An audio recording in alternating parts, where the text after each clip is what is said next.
Qual a melhor prova antiga, anterior do Enseja para você começar a estudar na prática?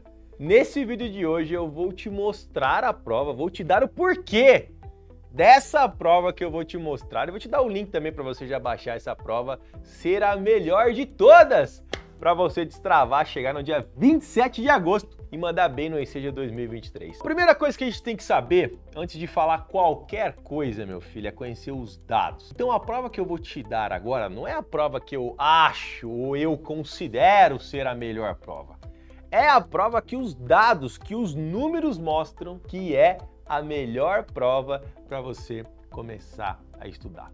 Com base no que eu vou te entregar esse conteúdo? Com base nos dados anteriores. Coloca aí na tela para nós. Olha. Então, o que eu preparei para você? Primeira coisa, nós estamos falando da prova de ciências humanas. Por quê? Porque a prova de ciências humanas, já você vai entender o que são essas curvinhas aqui, tá? Mas é a prova que quase todos os anos a gente contempla, né? A gente acaba tendo o maior número de acertos. Ela, junto com as ciências da natureza. Elas ficam ali uma briga bem acirrada para ver qual prova é mais fácil, qual prova tem o maior número de pessoas que acertam o maior número de questões. E aí eu preparei para vocês aqui uma tabelinha dos anos anteriores. Ó, deixa eu arrastar certinho. Aqui, calma, tem que dar um foco aqui. Olha lá, 17, 18 e 19.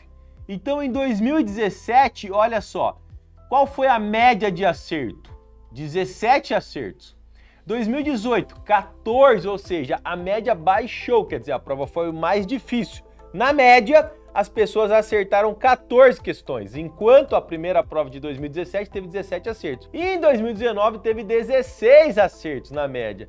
Mas olha só, 2018, para quanto que esse número foi? 18 acertos na média. Isso quer dizer que se você fosse uma pessoa mediana em 2020, você teria uma grande chance de acertar 18 questões das 30. E são esses acertos que formam essa curvinha, essas curvinhas muito bonitinhas aqui, ó. Então veja que cada ano tem uma cor, né? 2017 tem esse azulzinho mais claro, 18 tem um amarelinho, 2019 o azul, opa, sumiu, o azul mais escuro e 2020 tem o verdinho. Quando você olha para essas curvas, ó, veja como o verdinho, tá? Ele tá mais para a direita. O que é essa direita?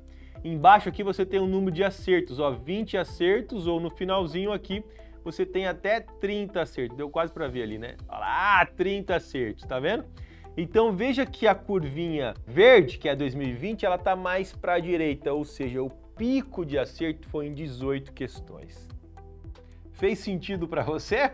Então tudo que eu falo aqui não é o que eu acho, ou a minha equipe acha, é que os dados do Enseja, só quem conhece os dados pode de verdade ser capaz de propor um plano de estudo, né, eficiente para você. Agora vem aqui comigo e vamos para a prova de verdade. Ciências Humanas, provinha 2020. Essa foi a prova que na média, meu filho, quase que as pessoas tiveram 20 acertos. Sendo que a prova tem 30 questões e acerto pra caramba. O que isso mostra pra nós? Que essa prova é uma prova muito fácil, muito gostosa de fazer. É por isso que você deve começar por essa prova. Eu vou começar ela com você aqui para você sentir essa experiência de acertar as questões na prática. Show? Vou deixar o link aqui embaixo na descrição desse vídeo e no primeiro comentário para você também baixar essa prova e ter essa experiência. Eu estou literalmente vendo e fazendo ela no meu celular. Conforme eu vou mexendo aqui, ó, eu vou vendo junto com você para você ter essa mesma experiência de quem vai fazer aí no seu celular. Show de bola? Bora lá então, ó. Então, provinha aqui em Enseja 2020. Essa foi a prova que quem fez a prova, quem se inscreveu pro Enseja, fez 2021, porque 2020 teve a pandemia, né? Mas conseguiu fazer essa prova. Primeira questãozinha então, ó. Professor, por que começa com a questão 31? Porque na prova de humanas é na parte da tarde. E aí tem linguagens. A prova de português começa da questão 1 até a 30. E aí humanas é a segunda provinha, vai da 31 até a 60. Show? Detalhezinho à parte. Bora lá. Primeira questãozinha, então, questão 31. Olha só, ela traz uma imagenzinha aqui para nós. Vamos ler o enunciado dessa questão, ok? Olha só, diz o seguinte. Na primeira metade do século XX, a obra infantil apresentada na imagem manifestava o interesse de setores políticos brasileiros no debate sobre a... Então a imagem da obra acima mostrava os interesses de alguns setores brasileiros, né? Esse interesse desses políticos brasileiros eram qual interesse? Quais eram os interesses que essa imagem acima demonstra para nós? O que nós temos que fazer agora, professor? Nós temos que olhar para a imagem, aprender a ler a imagem, falar o que você está vendo. Primeiramente é ler, né? O Poço do Visconde, Monteiro Lobato. O que você está vendo nessa imagem? Você tem o quê? Você tem um poço aqui, claramente é um poço de petróleo, né? Uma imagem típica ali. Você tem petróleo jorrando, que é esse piche preto aí, essa coisa preta, ok? Então você tem petróleo, você tem 3 pessoas aqui correndo, um cachorrinho aqui, entendeu? Aí você tem uma imagem aqui embaixo, Companhia Editora Nacional, São Paulo, né?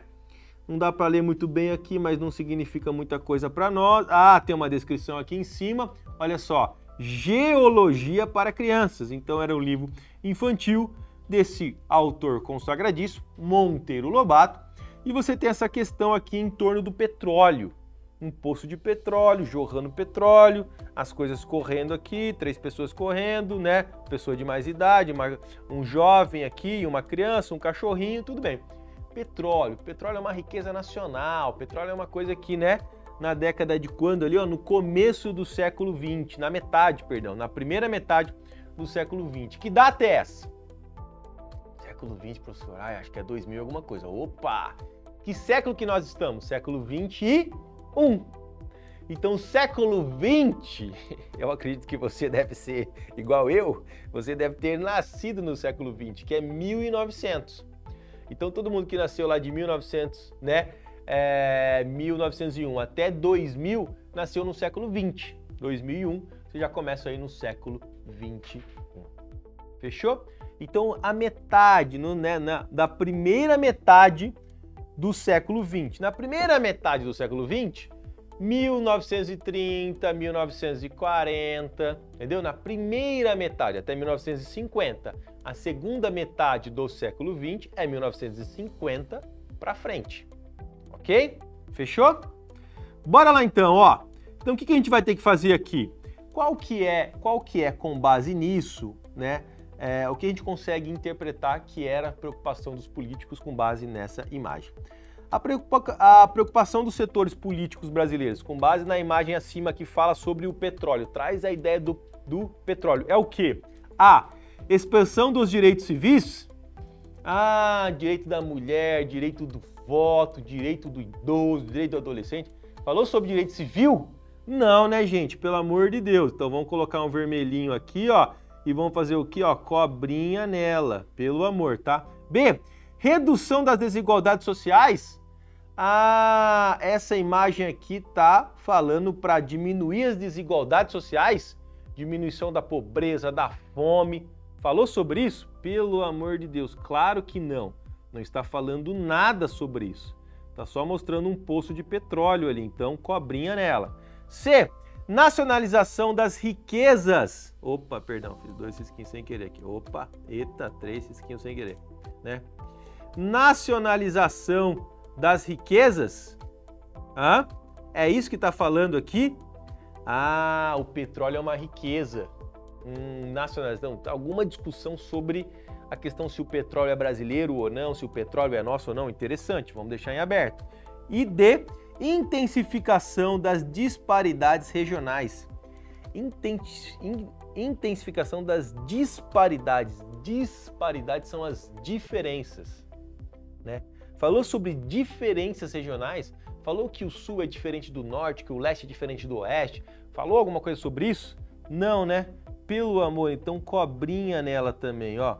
O que sobrou para nós então? Vamos aqui de azul. Olha só, a alternativa C, nacionalização das riquezas minerais. Olha que prova, vem aqui para mim, Dani. Olha que prova gostosa para você começar. Tranquilo, vontade de ler, de ficar pensando cada alternativa e assim por diante. Então, pode voltar aqui para essa provinha, Dani. É assim que você vai ler as questões. lê a questão 32, vai interpretando com calma, vai ler o enunciado primeiro, lê o textinho, lê as alternativas, vai para a questão 33, vai para a questão 34, né? E por que, professor, você defende que essa prova eu devo começar e ela é a melhor de todas? Porque ela é a prova que se mostrou na prática, com os números, a prova com o maior número de acertos, ou seja, com o maior número de questões mais fáceis. Na prática você vai acertar muitas questões. Isso vai te dar confiança, vai te dar ânimo, vai te encher de esperança aí, né? E de positividade para você começar de verdade a começar a sua rotina de estudo e saber que sim, no dia 27 de agosto, agora de 2023, você pode ir lá na prova do Enseja e levar o seu diploma do ensino médio para casa. Show? Fez sentido para você? Vou deixar o link aqui embaixo, tá? E deixe o seu comentário se essa dica, se você precisava desse caminho mais facilitado, sabe? Dessa coisa realmente mais tranquila de você começar para você destravar o começo dos seus estudos. Espero que isso tenha te ajudado, espero que isso te ajude na prática e a gente se vê no próximo vídeo. Grande abraço!